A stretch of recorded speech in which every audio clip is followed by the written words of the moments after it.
Coming up on today's show, we're getting all of the hot secrets about PlayStation. Just kidding. What's good, everybody? And welcome to a very special episode of the What's Good Games podcast. Normally your source for video game news, commentary, analysis, and funny stuff every Friday. But this Friday, we've got a special episode that we're going to tell you about in just a minute. I'm Andrea Renee, joined by my wonderful co-host, Brittany Brombacher. Hello. Somewhere Sony PR is freaking out. Like, no! I know, but that's why I did it, just to have a little giggle.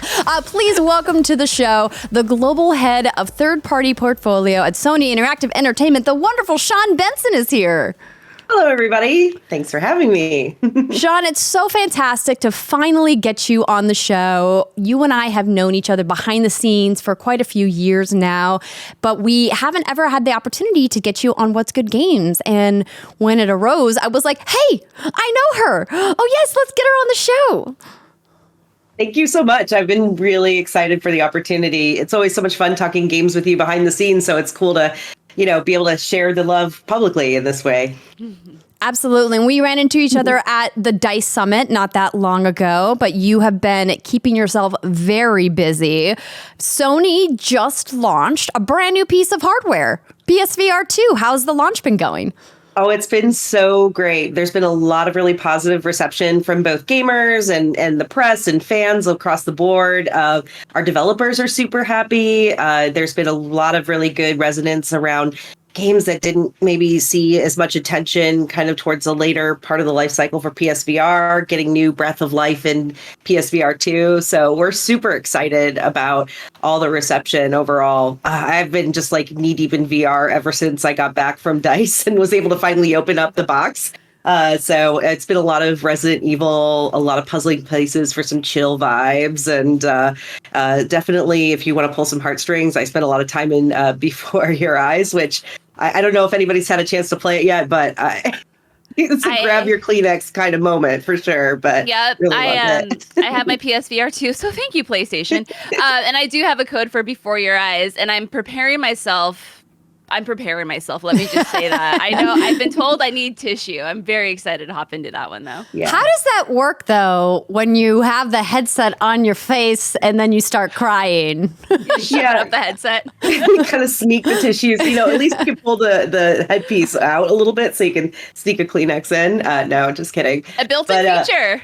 Yeah, it's kind of nice because it helps you adjust for comfort, but also compatible. So you can, put tissue on your eyes. No, just kidding. So yeah, it was I'm pretty excited about that one, but if we are going to, make a recommendation, I would say try to play it in one setting. It's short enough, so it's not, I feel like it really takes you on an emotional journey. So definitely one sitting kind of game, in my opinion. Okay, that's a good piece of information to have, because there are some games like that are better played without taking a break. So how much time should I set aside? Because, with babies at home, not having that dedicated time to sit down and play a game front to back is something that Brittany and I haven't experienced in a while. No. I realize I should have more empathy. Bunnies aren't as demanding as babies, so I have pet rabbits. Those are my fur children. No, I think probably about 3 to 4 hours was probably the average I've seen. It isn't too long. It's pretty in bite size in that regard. Okay, yeah, that's definitely manageable.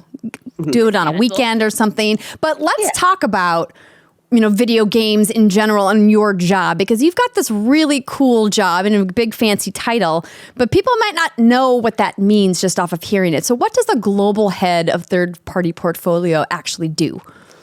Yeah, it's kind of one of the funnest jobs in video games. I feel really lucky, and it's kind of crazy to sit here in this kind of position. But basically, our team is a very, very smart group of diverse content experts, business development managers, who are responsible for interfacing with third-party creators that are making games for PlayStation and looking for opportunities for whether it be partnership or content advocacy. So what that means in English is, let's say we don't necessarily have a formal deal, but we want to do something really exciting, like amplify it in a special way.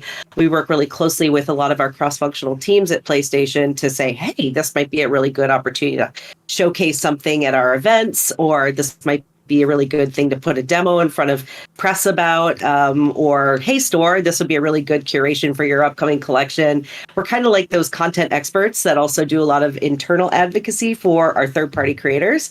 So, it's kind of a mixed role, but it's think of it like we're curators for the third-party perspective and making sure that people know what the best games are that are coming to PlayStation. I think of a little game with a cat in a backpack. A little game called Stray. Now, when a game like that gets pitched, is it just like an instant home run in your brain? You're like, yes. This is the one. It's not always a home run like Stray was. Stray was like, I saw a GIF back in 2016 and I was like, yeah, let's do this. This is, what's not to like? It's a cat game in this kind of cyberpunky environment. It's cool. But in the case of some of them that are a little bit earlier on and, have a lot more, maybe say a less obvious offering, at first glance, we spend a lot of time working with those creators who give us the pitch. We take a look at some really early prototypes often. We'll take a look at a playable that could be really rough, like not really arted out. It's like kind of a gray box environment, very rudimentary. And a lot of times, even just those simple prototypes will give us a good sense of what the game can be. But a lot of the folks on my team come from media backgrounds. So a lot of folks come from really prestigious roles like being manager editor at GameSpot formerly, or, some folks on my team recently coming over from Eurogamer and so on. They spent their whole lives reviewing games and understand the qualitative merits. And so when they come into PlayStation and our team, we spend a lot of time telling them, okay, this is like, how to say a game is amazing. How do we talk about how it's the best place to play on PlayStation? How do we evaluate against that and stuff like that? PlayStation clearly had a banger of a generation with the PlayStation 4 and doing pretty good so far with the PlayStation 5, despite all of the pandemic challenges that a lot of people in the video games industry are facing. So it seems like a pretty easy sell to be like, bring your game to PlayStation. But how much of your job is the balance between people who want to have their game on the platform and projects that your team has identified as, hey, this is the thing that we actually want to put some energy and maybe some money behind promoting is on the platform? It feels like that's kind of an overwhelming job. Yeah, it certainly is. There's a lot of games that don't necessarily require a lot of uplift to bring over to the platform. And it's more around just making sure people are aware of it and we really rally the troops behind it. Like a Call of Duty, so to speak. Yeah, something like that. Really known quantities, existing franchises, and big brands like that. But then there's a lot of those emerging voices, those up and coming creators that are coming from, those hidden gems that are kind of from different parts of the world and different crevices that we wouldn't necessarily know to explore. And so we have a great, very talented team on the account management side that is literally focused on that. Their boots on the ground, sourcing and looking at a lot of really great new opportunities from our indie community. And we collaborate really closely with them. They'll say, hey, look, you should check this game out. And our team will evaluate it and also collaborate with them and the partner on what could a potential strategic relationship be to make sure they're able to be best on the platform and de-risk the opportunity for them. So you're saying, Shawne, it's solely your fault that there's pre-order exclusives for third parties on PlayStation? It's you. You're the problem. No, I'm not the problem. These are strategic relationships with these partners. They're looking for ways to really amplify the opportunity and make it feel like the best place to play. And so they're really trying to find these kind of opportunities for those consumers. It's not me hand-wringing necessarily in this case. I was just teasing everybody. It's definitely not Shawne's fault. It's Bob in marketing. We all know that. So Shawne, let's talk a little bit about the kinds of tools that you and your team kind of use or at your disposal when you're trying to identify, what game is going to resonate with people that own PlayStations or, people that want to maybe buy a PlayStation specifically to play a game. Because it seems like there's no one secret sauce for identifying which game is really going to hit with people, what's going to go viral, so to speak. Is there certain things that you guys look for, or is it kind of more of a gut feeling? Yeah, it's there's a few ways to look at it. I mean, there are certainly those emotional moments where it's pretty obvious, and a lot of people reinforce that as a collective internally, where we're all like, yeah, this is kind of a no-brainer. In the case of Fall Guys, for example, many years back, we were all sitting in a hotel room with Devolver, and Mediatonic handed us controllers and said, go play. And it was so bonkers, and we had so much fun that by the time we got to the elevator on our way down to the next, head to the next meeting at GDC, we all just said, oh God, this absolutely has to launch in Plus day one. Like all of us just immediately came out with that phrase simultaneously, basically. And we're all like in unison, like, yes, that makes sense. But then there's some that are a little bit more complex than that. And, obviously we're always looking at ways that our partners can really adopt and take advantage of all the really innovative technologies around our platform. So it can be things like, how can this feel really great with the DualSense? How does this gameplay really offer this unique kind of feel with the adaptive triggers? For example, in Stray, you can feel the purring and the, the paws scratching on the carpet, etc. Those types of things really sell a story of like, this feels definitively at home at PlayStation because of all the unique features that they've woven into it. Or there's a great VR story for that game. Those types of things are always in the foreground of what we're considering when we're looking at opportunities. We also think about the audience expanding. Already at this stage of the life cycle with PS5, we're seeing way more audience and types of players that are coming over than ever before on PS4. We're seeing a big evolution of like what types of games people like to play and so forth. So it's not so simple as just, trying to, use the same kind of AAA targets every year and call it a day. There's a lot of really great indie games and, AA games that could be really good fits for, targeting regions that we haven't really talked to before or different types of communities. So we definitely think about that expanding audience as we're looking at opportunities. And then the big thing that people always ask is like, what genre should we think about? Like we get a lot of those asks at conferences and in partner meetings. And we really try to be avoidant around being too prescriptive. Like, because the moment I say, hey, give me a Metroidvania, we're going to see 500 Metroidvania pitches. And it may not even be the kind of game that the creator wants to make. It's like they're feeling like that's what they need to make in order to be successful. And often some of the best ideas are things that we're not even asking for in advance. It's often these kind of ideas that come out of the creator's brains that we couldn't even have come up with. This whole process is just so utterly fascinating to me. Something I really appreciate lately is how, the people at the top, you, Shawne, you run PlayStation pretty much. We all know it. No, how you're able to... Not at all. Well, in my world you do. But how you My boss is going to be upset. Please don't say that. No. Don't get her in trouble. It was all me. You can fire me. I don't even work for you, but it's fine. Tell Phil to calm down. It's fine. It's fine. How you're willing to come on a show like this and really pull back the curtain on this entire process. Because, there are certain games, like I've always wondered, like, I'm just going to throw it out there, like Dark Cloud 3, my grandma's all-time favorite game, like Dark Cloud series. And she's always like, hey, how come there's no Dark Cloud 3? I'm like, Grandma, I don't know. I don't make the rules. But now hearing you kind of talk about what this process looks like, I think it's just really helpful and it kind of humanizes the whole industry a little bit more. So I give you kudos to that. But I'm dying to know, how many people are on your team? Like, how many people review a pitch? Well, it's on my team directly. It's about 10. It's not actually that big, but we're all scattered globally, which is always a challenge with like late night calls and early morning meetings, etc. But we're very collaborative, and we very much are joined at the hip on a lot of opportunities. But there is a much wider team in third-party relations. We have a huge group that works on solely the relationship management with our creators. So, we work closely with that team. Anytime there's an opportunity, they surface it up to us. And they're really the boots on the ground for the wide masses. And then there's, of course, our marketing teams that are boots on the ground also in supporting all those wonderful marketing campaigns that a lot of these creators are making. So, it's certainly not just portfolio doing all the magic. There's a huge army behind us, but we're a small team of 10. And I like to think of us like, kind of like that central nervous system around the games. We take all the inputs from everybody and try to put something together to, make sure it's a success. But we're certainly not the only ones involved.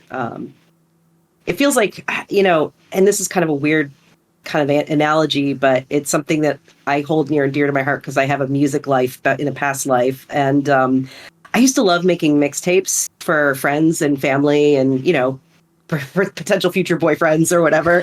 And it was a way of communicating to the, person that I want to connect with. And, it has kind of the ebbs and flows to how you create the perfect mixtape or mix CD or Spotify playlist. I feel like I'm dating myself when I say mixtape, but that art is kind of like how we look at video games. There's a lot of things that can strike a feeling. And when you look at the sum of its parts, there's kind of a cohesive theme and aesthetic to it. And we try to aspire for that as we're looking at games. I love that. I'm going to be honest, you using the word creators is kind of jarring to me. And I think it's because as a content creator, we hear that referenced in a very different way. But I have seen that a lot of the messaging at Sony has changed from developers to creators. What's the story behind that? Yeah, I mean, it's no official company-wide shift necessarily, but I think we kind of organically use that phrase a lot, mostly as it relates to the process. Because, if we just say publishers and developers, it doesn't really speak to the art form of what they're bringing forward. And these are it's a multidisciplinary kind of art form at the end of the day. And I keep tying into my roots of music and theater. In the case of theater, it's people from different walks of life are coming together to create a play. You've got costume designers, set designers, sound designers, lighting designers, actors, directors, playwrights, and they're all coming together to make a thing. And that's a creative process. And game development's no different, right? It's a lot of people from different disciplines coming together to make this really, kind of like a holistic art form. And that's why I kind of lean on that word, just because it's kind of part of my background. But I've seen other people internally pick up the bandwagon, but I wouldn't necessarily say this is an official PlayStation term or anything. We do say it in the case of indies in some ways, but yeah, that's where it comes from. Well, Shawne, we've already established that you're running PlayStation, so I feel like you should feel confident in just saying this is the way it's going over here. But you have mentioned a past life that you used to do music. So let's talk about what did you do before you got into video games and how did you get your first gaming job? Yeah, this is kind of weird. People are like, what? You don't have a business degree? What? You didn't study game development and you worked in studios for your entire life? And no, it's true. It's kind of a sideways journey, and it's not really something I would say, people feel like there has to be a very direct path for how you get into your role. And I would say that mine couldn't be the furthest from it. I had a theater degree and I was ready to create music and sound for plays. And I was composing music for playwrights and, doing stuff for short film makers, and then started to actually dabble in some games, some indie games, nothing of note. I'm not going to brag about anything that I worked on because it's probably not even available to play. But at the time I was trying to get my big break and going to GDC with an actor with her headshot ready to get noticed by the next big director. Please hire me to make music for your game. I love that. Didn't work out. But I could just see you outside the W with CDs being like, please listen, please listen. Here's my mixtape. Here's how I love you. Exactly. I'm a huge fan of your game. Please hire me. A thing I dabbled in, but I was working at Apple for 10 years, and I started actually out from humble beginnings in the Apple retail store, teaching customers how to make music on their Mac, how to edit, iMovies and stuff like that. And then over time, I kind of built my career up and moved into corporate and did a lot of creative work there. And then at one point, there was an opportunity inside of the App Store for a games editorial position. And just as a personal aside, before I kind of jump into that, my husband also works in games. David Hellman on my team. My family. My team family. Yeah. Well, it's a team. We're a team. Exactly. There you go. So David worked on the art for a very well-known indie game called Braid. And, through that relationship with him, I met a lot of other indie creators that were, reminding me of what that life felt like when I was working in theater, feeling like an aspiring artist trying to make it big and, really struggling. It's like you're putting your life and your whole heart and soul into these projects, and it's a huge risk. And I empathize with that, coming from where I used to be. And, those people became a community to me. I was very much, even outside of not working in the games industry, those were my friends. Those were the people that I connect with dearly, in a big way. And so I felt like that kind of built this understanding and camaraderie over time. So when this App Store position came up, I was really excited. There were some folks that really took a chance on me because I didn't have any formal games industry experience except for a Facebook game and a mobile game. So it's not, I wouldn't say it was a deep resume by comparison to some of the other folks that were on the team. So I really appreciated that they took that risk. And that was just, oh my God, it was like a huge eye-opening experience for me because I was able to finally, put light on these creators that were struggling and show the world how great their games were. And that's when I started to take a liking for curation. And, and then finally, when an opportunity came up at PlayStation to work for your husband, who was working there at the time. That guy, John Drake.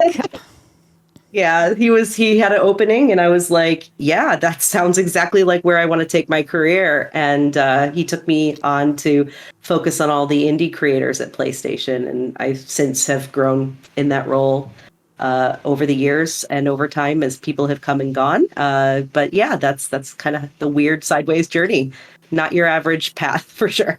But I love that because it reminds people that you don't have to have a singular path to pursue a career that's exciting to you. And you probably get asked as much as Brittany and I do, like, how do I do what you do? How do I get into the games industry? Like, what do I have to do? And it's like, well, first, having an education and having some basic skill sets helps, but like there's no like set list of bullet points that you need to check off in order to get a job in games, because there's so many different jobs first and foremost, but there's also, as you mentioned, so many different paths. We like a twisty path. Ooh, nice totally. twisty path. Shawne, this conversation is amazing, and I have definitely more questions for you, but we're going to take a really quick break to hear a message from our sponsor. This episode of What's Good Games is brought to you by HelloFresh. With HelloFresh, you get farm-fresh, pre-portioned ingredients and seasonal recipes delivered right to your doorstep. Skip trips to the grocery store and count on HelloFresh to make home cooking fun, easy, and affordable. That's why it's America's #1 meal kit. We love HelloFresh here at What's Good Games because we get to skip the checkout lines and get outside in the warmer weather because HelloFresh has dinner covered. And increasingly, I look for recipes that I think my baby will like to try. And I love that I can mix and match ingredients from different boxes and kind of freestyle, and they always have easy to read directions. And good food is too precious to waste, you guys. HelloFresh's pre-portioned ingredients help me cut down on food waste by at least 23% compared to just grocery shopping, which is good for your wallet and for the planet. Super important these days, am I right? And are you looking for more ways to save this spring? Well, HelloFresh is cheaper than grocery shopping and 25% cheaper than takeout. Those fees get you every time. I am very much looking forward to my HelloFresh box that is arriving tomorrow. I believe I got the spring board in it. You know me, I love a good charcuterie board, but this one has some extra nuts and a special kind of jam and crusty bread. If you guys haven't checked out the HelloFresh Market, it's like my new favorite thing about ordering boxes every week. If you want to try America's #1 meal kit for yourself, go to HelloFresh.com/whatsgood50 and use our code whatsgood50 for 50% off, plus your first box ships free. That's HelloFresh.com/whatsgood50 and use our code whatsgood50 for 50% off, plus your first box ships free. This episode of What's Good Games is also brought to you by MeUndies. So what is something that you wear that you can't see but can feel? If you guessed underwear, then reward yourself with super soft undies from MeUndies. If you guessed wrong, still reward yourself for trying. MeUndies believes comfort is key. That's why they make magically soft undies in fun prints and tons of colors. And since they're obsessed with helping you feel your best, MeUndies is offering 25% off plus free shipping on your first order. Now, I've talked about MeUndies, Andrea's talked about MeUndies, Steimer talked about MeUndies. They are literally the best. And I think it's kind of hard to convey just how comfortable they really are just from talking about it. But if there was a way that you could go grab consensually a pair of MeUndies and feel them, I feel like you would understand. We were folding laundry the other day, like adults do, sadly. And I did not realize that my husband's entire boxer wardrobe is nothing but MeUndies now. Like literally all of his t-shirts, now all of his boxers, he's been converted. And it makes me happy because when I don't want to do my laundry, I can steal his clothes and they're very, very comfortable. Anyway, for all of you creatures of comfort, MeUndies also has a membership that hooks you up with the coziest loungewear, bralettes, and undies from extra small to 4XL every single month. I mean, comfort and convenience. What more could you want?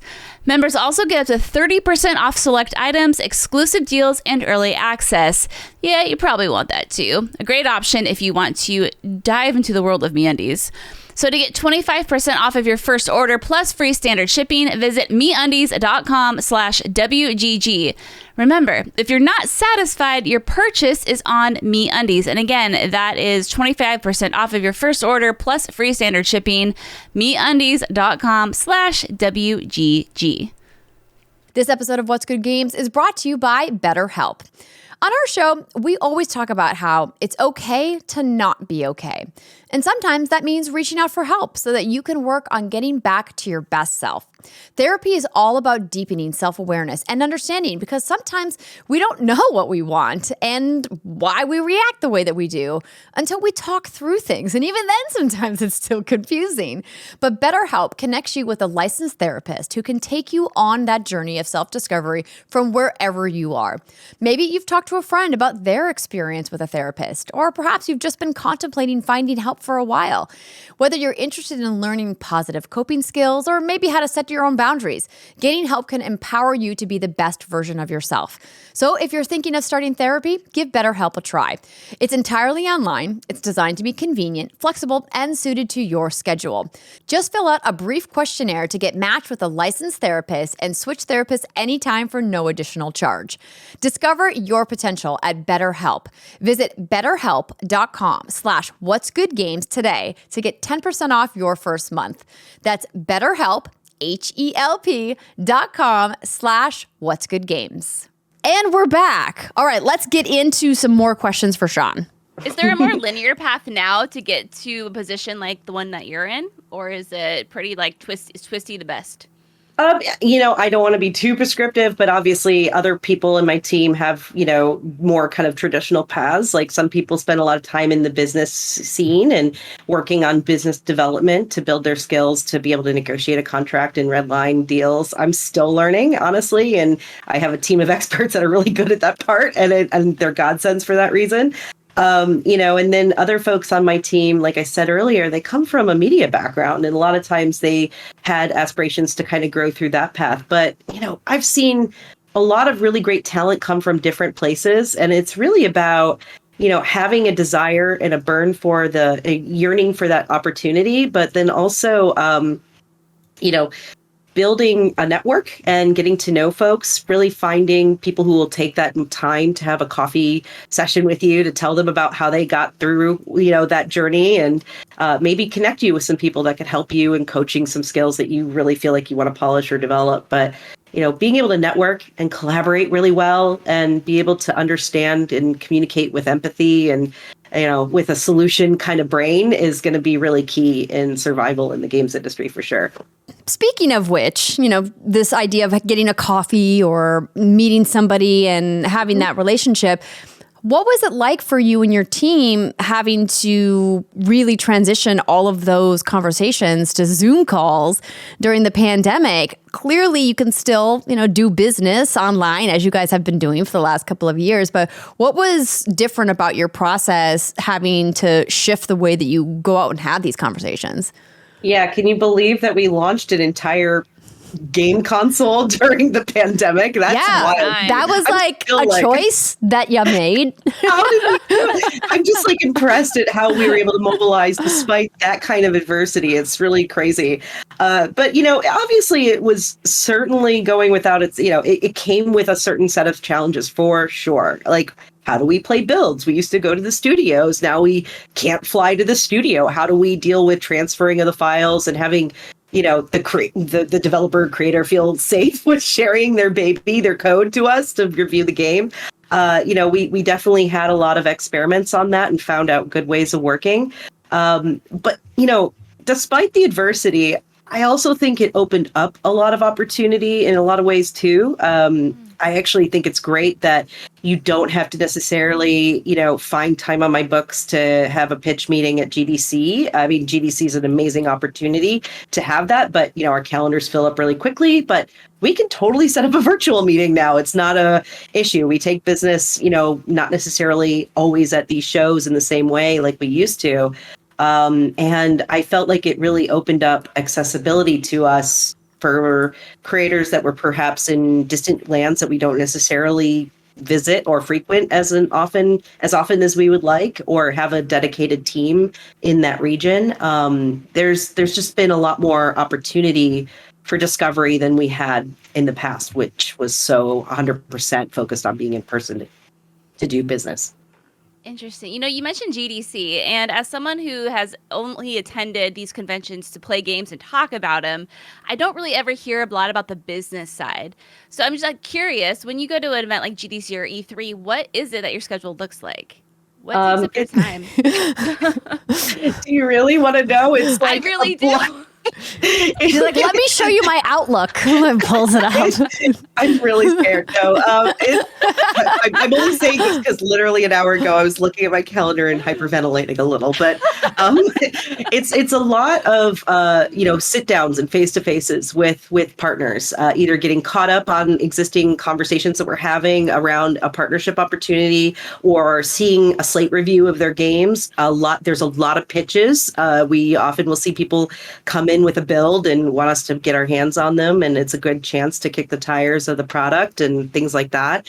And it's wall to wall. Like, someone actually just yesterday, and it broke my heart, she texted me. It was like, "Hey, I would love to grab dinner with you." And I'm like, I showed her kind of the you should have messaged me last year. Tomorrow is when it starts, and I'm in morning to night until Friday, and then I collapse. So I'm a little worried, but we're going to make it through. We just want to make as much time as possible for everybody that's flying out, paying a lot of money to get there, and putting a lot of effort and putting together their materials. So I make the time where I can, but it's a lot of that. It's mostly meetings. I wish I could go to more of the talks, and that's the part that I love the most, honestly, is really connecting with the people that, I spent my early days with in the industry, and definitely also appreciate the insights that I get from those panels. But unfortunately, it's going to be me in meetings for most of it. So if somebody is able to score a tiny sliver of space on that packed calendar that you have, what are some of your pro tips to not blow it? To be like, okay, you were able to snag 30 minutes with the global head of third-party portfolio. This is your one shot. Don't mess it up. What are the pro tips? Well, first off, hopefully you've already registered. If you're a creator and you're wanting to partner with us on PlayStation, make sure you sign up on our PlayStation Partners website.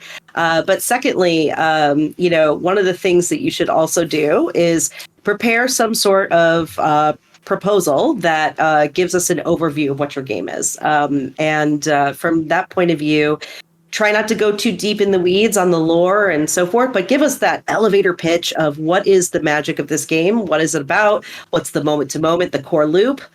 Things like that will really be helpful for us to understand. Give us a detailed business plan. Like, what is your budget? What is the need that you need from us? What's the ask in terms of support? So if you want marketing support, or do you need a little bit of funding to help you get it across the finish line? What kinds of things are really going to help you be successful? And where can we align? Like, what are the things that make your game feel like PlayStation is the best place to play this game? And so that's kind of the essential from the pitch itself. But all this said, very rarely do I see a paper pitch, especially from a new creator, really move too far. It's really important that you have some form of playable, some video capture if necessary, whatever it can be, that gives us a good sense of what that game will feel like. What is the kind of the game feel really feel like that can't be communicated in just a PowerPoint, right? So it doesn't have to be a huge leap of effort. It can be really rudimentary. Like I said earlier, we've played stuff in gray boxes, like really like kind of pieced together and very just prototypey kind of imagery and placeholder stuff. But we can see a lot of magic in that. So whatever can be interactive that they can show us is really important to understand what their vision is. So don't show up with a drawing of stick figures and a really snazzy idea. It's got to be a little bit more fleshed out than that. Yeah. I can bring you some Microsoft Paint pictures, Shawne. Looking forward to that. Please come. We'll make a whole game pitch just with Brittany's Microsoft Paint. It'll be amazing. Now, Brittany actually and I had the awesome opportunity recently to speak with some wonderful women creators from the Roblox community about how they are making games within that platform. It's interesting kind of seeing how the game making space and who can make a game has changed so much because now the tools seem a lot more accessible. Now, what kinds of things are you excited about when you look at where game development is going as a technology? Are there some cool things on the horizon that you're like, this is a really awesome thing that I can't wait to see more of?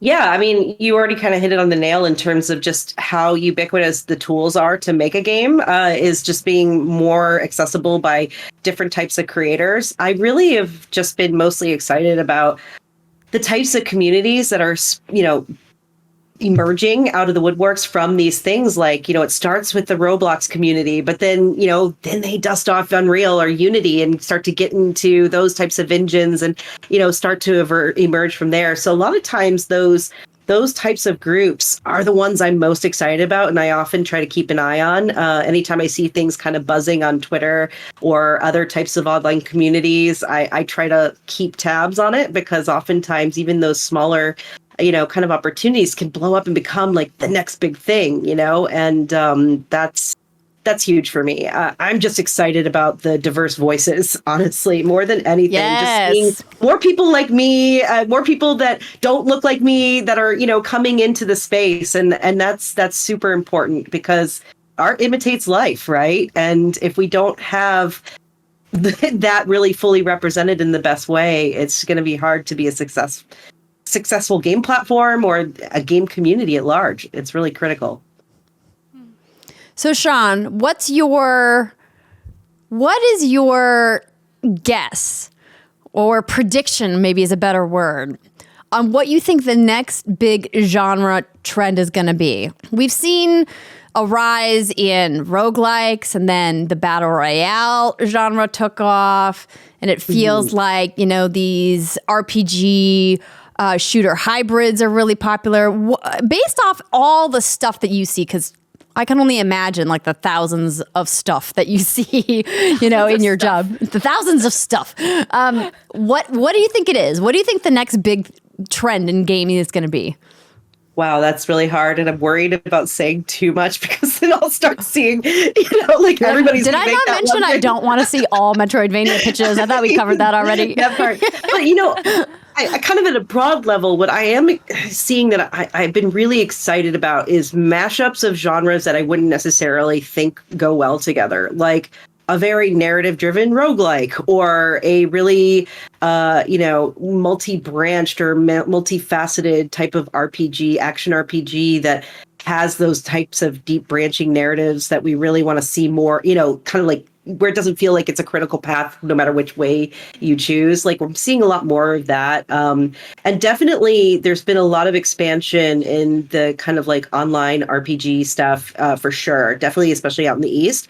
And very excited about, post Genshin, what all the other types of Genshin Impact like inspirations are kind of coming out of the woodworks. And, I personally am excited about that just because it's such a expansive place to play and there's such a wide community of different types of players in that space, because you can play those types of games on mobile, PC, console, everywhere, and you can connect with people and it's not really locked into the barriers of just a single platform. That stuff I'm pretty excited to see more of, and definitely am seeing a lot of cool stuff in the space, particularly out of Asia. for those types of games. So I want to keep my eye on those regions for sure. And we'll certainly see a lot more cool stuff coming out of there in days to come. Let's say I have a farming sim horror game. Talk about two mashups. Man, my favorite genre ever. Okay. See? This is why I knew I liked you, Shawne. Before I bring my game to you and your team, where should I put it beforehand to get valuable feedback? Wow. So I've seen a lot of other developers really tap into their community, like actually share it with their peers for feedback. And that's where they've gotten a lot of the most insight. But also just for discoverability, if you're not quite sure, you're ready to pitch, but you want to get points of view and see if it's got some buzz. There's a lot of different types of initiatives out there, like, whether it be, sharing on itch.io or putting stuff out there on, social media platforms, et cetera, to kind of with the hashtag of Screenshot Saturday or things like that to kind of show your next big thing and get people, to see if it resonates with. Like, those are some opportunities out there, even if you don't necessarily already have a pre-existing connection with people in the community. So, hopefully that answers your question. No, it does. I was just curious too. When a game gets brought to you, has there already been lots of feedback on that game? Oh, like before it hits my desk? Yeah. Oh, yeah. Like in our case, like on our team, a lot of times the account management team has already been working really closely with those creators. So a lot of times those folks that I was saying earlier that are really boots on the ground and looking at everything and talking to people that are bringing their games to PlayStation or interested in bringing their games to PlayStation. The account management team really does workshop with them and make sure that they have that pitch ready to go before it hits the portfolio team, just to kind of save everybody time and also set them up for as much success as possible. But so yeah, that is another kind of avenue that we have. And hence why it's really important to get registered at PlayStation, because that gives you that kind of connection with our team to help give you that valuable feedback. Yeah, don't have that awkward moment, everybody. Don't show up to your meeting with Shawne and she's like, so are you registered? And they're like, whoops. Make sure I'll give you the card. Please register. You're registered first. Well, Shawne, listen, we could keep picking your brain all day because I find you personally lovely and fascinating. But we are going to wrap this up. I do want to ask before you go, what are you playing right now, or what are you excited about, something that's coming out, in the next couple of months? Any games that are floating your boat right now? I'm going to give you the widest spectrum possible, which is hilarious. I am most excited for Chia. It is coming so soon. It's 6 days away. I am so excited. And that game is going to be beautiful. And it's going to warm so many people's hearts. You can get it if you have PlayStation Plus Extra. It's going to be available to all those consumers on day one. But what I'm also playing, and it's not on PlayStation, is I've been knee deep in early access for Sons of the Forest, which just recently came out. That game looks so wild. I don't know, man. Yeah.